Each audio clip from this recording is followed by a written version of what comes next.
The boardroom felt suffocating as I sat there, watching James Pace stand in front of the projection screen. His expensive suit and perfectly styled hair screamed success, while his smug expression told me exactly how he saw me, the grieving widow who needed to be managed. "The numbers don't lie," he said, clicking to the next slide. "Since David's passing 6 months ago, our stock has dropped 15%. The market is losing confidence in quantum tech's leadership. My name is Rachel Chen. 6 months ago, I lost my husband in a car accident. And today, I was about to lose the company we built together, thanks to my brother-in-law. Our shareholders are nervous," James continued, his voice dripping with faux concern. "They're worried about having, well, let's be honest, a housewife controlling 51% of a major tech company." The other board members shifted uncomfortably. They had known me for years, mostly as David's wife, the woman who hosted company parties and attended charity galas on his arm. As far as they knew, I had no technical background, no business experience, no qualifications beyond being married to their brilliant CEO. If only they knew. James turned to me, his expression a masterpiece of condescending sympathy. "You know David would want what's best for the company. My proposal is more than generous. We'll buy your shares at a premium. You can keep the house, the cars, maintain your lifestyle, but let those of us who understand this industry take control." I looked down at the folder in front of me, fighting to keep my expression neutral. The offer was, on paper, quite generous. It would keep me wealthy. But it would give James complete control over quantum tech. Company David and I had built from nothing. "And if I refuse?" I asked quietly. James's smile tightened. "Then I'll be forced to call for a vote of no confidence. The board already supports me. They know you're not qualified to make decisions about quantum computing and AI development." "I see." I closed the folder. "And what about Project Phoenix?" The room went silent. Project Phoenix was quantum tech's most closely guarded secret, a revolutionary quantum encryption system that could change the face of cybersecurity. As far as the public knew, it was David's final project, still in development. James's confidence flickered. "Project Phoenix is proceeding according to schedule," he replied cautiously. "Really?" I raised an eyebrow. "So you understand the modifications I made to the quantum entanglement algorithm last week? The ones that increased efficiency by 40%. His face went blank. Around the table, the board members began whispering. "What modifications?" James demanded. "David's original design was flawed," I said, interrupting. "It couldn't scale beyond local networks. The new architecture I implemented allows for global deployment while maintaining quantum coherence." The whispers grew louder. James's face turned red. "You expect us to believe you understand quantum computing? You've never even worked in tech." I smiled, thinking about the past 5 years, about the late nights working alongside David, developing algorithms, solving problems that had stumped the industry's best minds. About our decision to keep my involvement a secret, knowing how the tech world would react to a female Asian developer, especially one married to the CEO. "Actually," I said, standing and walking over to the computer connected to the projector, "I've been working in tech longer than you have, James. I just did it under a different name." I quickly logged into a secure server. The screen filled with code, the core architecture of Project Phoenix. "Do you recognize this coding style?" I asked the board members. "It's remarkably similar to the work of R.C. Wong, isn't it?" The effect was immediate. Everyone in tech knew R.C. Wong, the elusive developer whose innovations had driven quantum tech success for the past 5 years. The genius who never appeared in public, never gave interviews, and only communicated through code commits and documentation. "That's impossible," James stammered. "R.C. Wong is me," I said simply. "Rachel Chen Wong." David and I decided early on that my work would be judged more fairly if people didn't know I was his wife. "We created a persona," I continued. "The exclusive genius who just happened to collaborate brilliantly with Quantum Tech's CEO. I pulled up more files, years of development logs, emails between David and me discussing technical details, video recordings of us working late in our home office. "David wasn't just my husband," I said, my voice calm but firm. "He was my partner in every sense. We built this company together. The only difference is, he did it publicly while I worked in the shadows." The board members were staring at their tablets, where I had just sent copies of all the documentation. James looked like he'd been hit by a truck. "This is a trick," he said weakly. "Some sort of deception.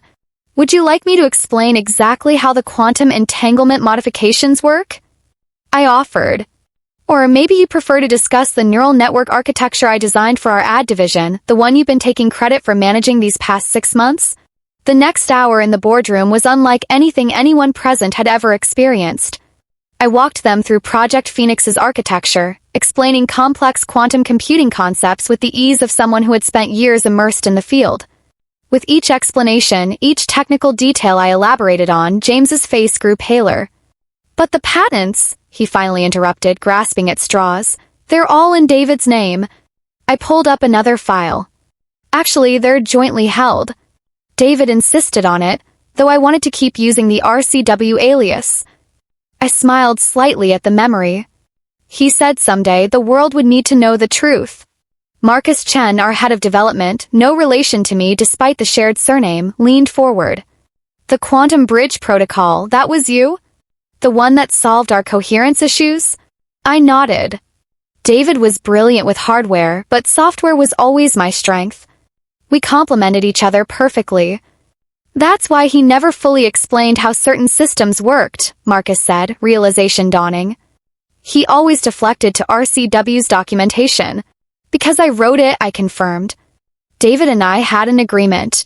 He handled the public face of the company, the meetings, the presentations, focused on development, on solving the technical problems that kept us ahead of the competition. James had gone unusually quiet. His eyes darted between me and his tablet. I could almost see the wheels turning in his head, scrambling to find a way to discredit me. "Even if this is true," he finally said, "running a tech company requires more than just technical knowledge. It needs business acumen, leadership skills." "You mean like the skills I used to negotiate our Series C funding?" I cut in. "The deal I closed with Vector Capital while using the RCW persona?" More murmurs around the table. The Vector Capital deal had been legendary, a $300 million investment on incredibly favorable terms, negotiated entirely through encrypted communications with the mysterious R.C. Wong. "That's right," I continued. "I handled most of our major deals. The investors actually preferred dealing with R.C. Wong. They said they'd never met someone who understood both the technical and business sides so completely." I clicked to a new slide showing our company's growth over the past 5 years. Every major innovation, every significant breakthrough, they all came after R.C. Wong joined the company. After I started working with David. "This is absurd," James snapped, finally losing his composure. "You expect us to believe that all this time while you were playing the perfect corporate wife, hosting dinner parties and charity events, you were secretly some kind of tech genius?" "No," I said calmly. "I expect you to look at the evidence in front of you and make a rational decision about what's best for this company." I turned to address the entire board. "I understand your concerns about leadership. But ask yourselves this, who really knows quantum text technology? Who understands where we're going and how to get there?" I paused, letting the silence stretch. The person who created our core technologies or the person who's been trying to take credit for them? The board members exchanged glances. Patricia Morrison, our longest-serving member, cleared her throat. "Mrs. Chen, Rachel, why reveal this now? Why not continue as R.C. Wong?" I thought about David, about our late-night conversations and everything we built together in the shadows. "Because David was right," I said softly. "The world needs to know that innovation doesn't look like what they expect. That breakthrough ideas can come from anyone, regardless of gender, background, or whether they fit the tech industry's preconceptions." I pulled up one final document, the last email David had sent me just hours before the accident. "My brilliant Rachel. If anything ever happens to me, don't let them push you into the shadows. Show them who you really are. Show them what we built together. All my love. David." "I spent 5 years hiding who I am," I said quietly. "I won't do it anymore. This company needs leadership that understands both its technology and its potential. I am that leader, whether you choose to accept it or not." James stood up abruptly, his chair scraping against the floor. "This is all very theatrical," he said, voice strained, but it doesn't change the fact that I have the board's support. He looked around the room. I moved to call for an immediate vote on my proposal to purchase Rachel's shares. I smiled calmly. Actually, James, I don't think you do have the board's support. Not anymore. Marcus Chen was already shaking his head. Not after this. Rachel, or R.C. Wong, has been the driving force behind every major advancement we've made. We'd be fools to let her go. Other board members nodded in agreement, the room turning silently against him. James looked around, eyes wide, watching his carefully constructed plan crumble before him. This isn't over, he muttered, gathering his papers. I'll have my lawyers review everything. If there's even a hint of impropriety, backdated documents, falsified records, you'll find everything in order, I said coolly. David and I were very careful with our documentation. But by all means, have your lawyers look. While they do, I'll be focusing on completing Project Phoenix's global rollout. I paused. Unless, of course, you'd like to explain to our shareholders why you're trying to force out the person who actually developed it. He stormed out of the boardroom, leaving a heavy silence behind. Patricia Morrison was the first to speak. I think we've all underestimated you, Rachel. Some of us, for years. I thought about all the board meetings I had sat through silently, all the times James and others dismissed or minimized my contributions or David's. Yes, I said simply. You have. The question is, what are you going to do about it now? The weeks following my revelation were a whirlwind of change. News of R.C. Wong's true identity hit the tech world like a tsunami. The media couldn't get enough of the story. The grieving widow who turned out to be a secret tech genius. The woman who revolutionized quantum computing while letting others take the credit. Mrs. Chen, a reporter from Tech Weekly, asked during my first public interview, why maintain the deception for so long? Weren't you angry about not getting credit for your work? I sat in my office, David's old office, looking at his picture on the desk. It was never about credit, I said. David and I knew how the tech world would react to a female Asian developer, especially one married to the CEO. We wanted our work to be judged on its merits, not clouded by prejudice or assumptions. The reporter nodded. And your brother-in-law? Sources say he's challenging the authenticity of your work. I smiled, thinking of James's increasingly desperate attempts to discredit me. His lawyers had spent weeks combing through every line of code, every patent filing, every piece of documentation. James is welcome to his doubts, I replied. The code speaks for itself. What I didn't mention was the email I'd received that morning from James's lawyer, quietly withdrawing their challenge. They had found nothing because there was nothing to find. Every innovation, every breakthrough had been meticulously documented, jointly credited to David and me from the start. The real surprise came a week later, when I arrived at the office to find Marcus Chen waiting outside my door with an unusual request. The development team wants you to do a code review, he said, looking slightly embarrassed. In person. They've been working with R.C. Wong's documentation for years, but now they want to learn directly from you. That afternoon, I stepped into the development lab, surrounded by engineers who, until recently, had only seen me as the CEO's wife. Their respect wasn't forced. It wasn't out of obligation. It was earned, line by line, as I walked them through the systems I had designed. It all makes sense now, one young developer whispered. The elegant solutions. The unique architecture. It had your signature all along, we just didn't know what to look for. That evening, as I was packing up, Patricia Morrison appeared in my office doorway. The board has been discussing the future of quantum tech, she said without preamble. We'd like to make your position as CEO permanent. I looked up from my screen where I had been reviewing the latest Project Phoenix test results. And James? She smiled faintly. He's resigned from the board, effective immediately. His last attempt to challenge your work backfired rather spectacularly. Turns out several of his so-called innovations were actually based on incomplete copies of your prototypes. I wasn't surprised. James had always been better at taking credit than creating anything original. There's something else, Patricia continued. We've had inquiries from several major tech companies about potential collaborations. It seems R.C. Wong's reputation carries even more weight now that people know the full story. I thought of David. Of the dreams we'd shared for quantum tech. What kinds of collaborations? Google wants to explore quantum-enhanced machine learning. Microsoft is interested in integrating Project Phoenix into their cloud security systems.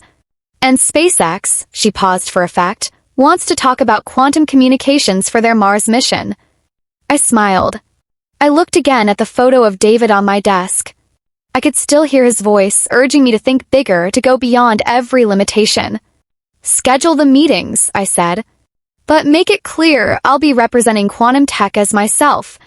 No more shadows. No more hiding. The next month was a blur. Meetings, presentations, negotiations.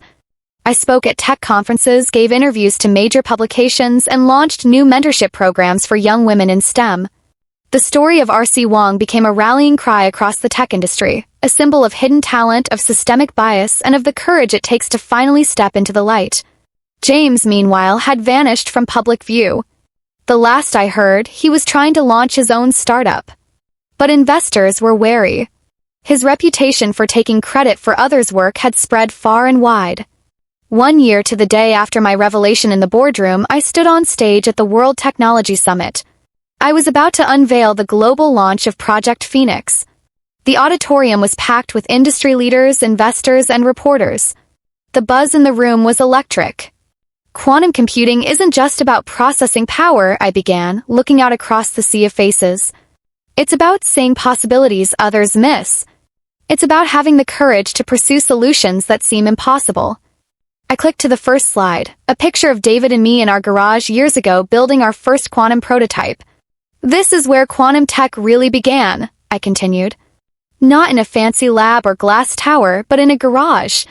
2 people daring to dream big. One of us worked in the spotlight, the other in the shadows. Today, we're bringing those innovations fully into the light. Presentation was a triumph. Project Phoenix's capabilities exceeded even our most optimistic predictions. Our stock price soared.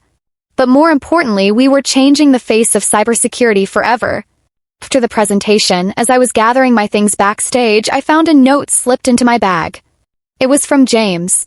Rachel, I was wrong about everything. I'm sorry. James. I folded the note and placed it in my folder. His apology meant little now, but at least finally he had seen the truth. That innovation doesn't care about gender, or race, or appearances. It only cares about brilliance, determination, and the courage to stand in the light. That evening, I returned home and sat in my office, our home office, surrounded by the computers, sketches, and tools where David and I had spent countless late nights. On my screen was the code for our next big initiative, a quantum AI system designed to revolutionize medical research. You were right, David, I whispered, looking at his photo. The world did need to know the truth. I placed my hands on the keyboard and began to type. My fingers moved swiftly, guided by purpose. Not for fame. Not for validation. But because this work mattered. And this time I wasn't hiding behind a pseudonym. I wasn't working in secret. I was Rachel Chen, CEO of Quantum Tech. And I was exactly where I was meant to be. Months passed and our progress didn't slow. Company had entered a golden era of growth and credibility. Project Phoenix was adopted by governments and corporations around the world. Our AI medical division received global recognition for breakthrough research on rare diseases. We were no longer the future, we were the present, rewriting the rules. In one of our quarterly meetings, Marcus smiled as he held up a report. Our new developer training program has doubled productivity. And by the way, he added with a grin, the team is already calling it the Chin standard. I chuckled softly. Let's just make sure it remains the gold standard. Outside of work, my story, R.C. Wong's story, continued to inspire. I was invited to mentor programs, panels, universities. Girls who once thought tech wasn't for them were now raising their hands, joining clubs, learning to code because they'd seen what was possible. At a university in Tokyo, a young woman approached me with tears in her eyes. I thought people like me didn't belong in tech, she said. Then I heard your story. I didn't know what to say, so I hugged her. And in that moment, I understood what legacy really meant. Not patents. Not stock prices. But people. Possibility.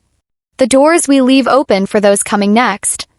One night, after a long day of meetings and coding, I returned home and opened the drawer of David's old desk. Inside, everything remained as he had left it: notes, sketches, a worn photo of us in that garage. Underneath the pile, I found a small notebook I hadn't seen in years. Inside were scribbles, ideas we'd once dreamed about, technologies we thought were decades away. I flipped to the last page. There, in David's handwriting: "If we ever forget why we started, look back.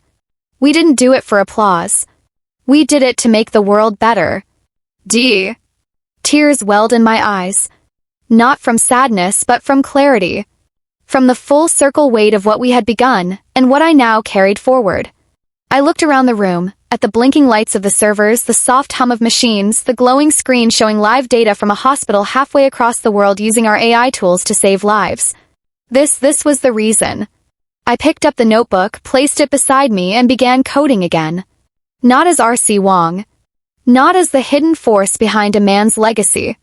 But as myself. And this time I wasn't just a silent partner. I was the future.